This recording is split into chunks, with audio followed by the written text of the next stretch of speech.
আল্লাহর হাবিব, আল্লাহর রাসূল এমন একজন পয়গম্বর, এই নবী আরামের ঘুম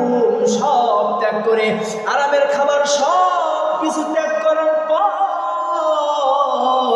এরপরও তিনি দিনের দাওয়াত বন্ধ করেন নাই। কাফের বেঈমানরা মুহাম্মদুর রাসূলুল্লাহ সাল্লাল্লাহু আলাইহি ওয়াসাল্লামকে ডাক দিয়ে বললেন,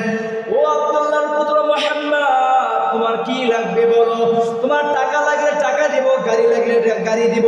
যদি তোমার নারীর প্রয়োজন হয় মক্কার মধ্যে সুন্দর সুন্দর নারীর ব্যবস্থা তোমাকে করে দিব, কিন্তু এরপরেও তুমি একটাই শর্ত, দিনের দাওয়াত দিতে পারবা না, দিনের কাজ করতে পারবা না, দিনের কাজ তোমাকে বন্ধ করতে হবে, ইসলামের প্রচার প্রসার বন্ধ করতে হবে। আমার রাসূল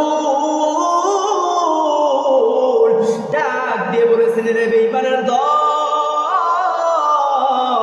আমার এক হাতে সূর্য অপর হাতে চন্দ্র যদি এনে দাও,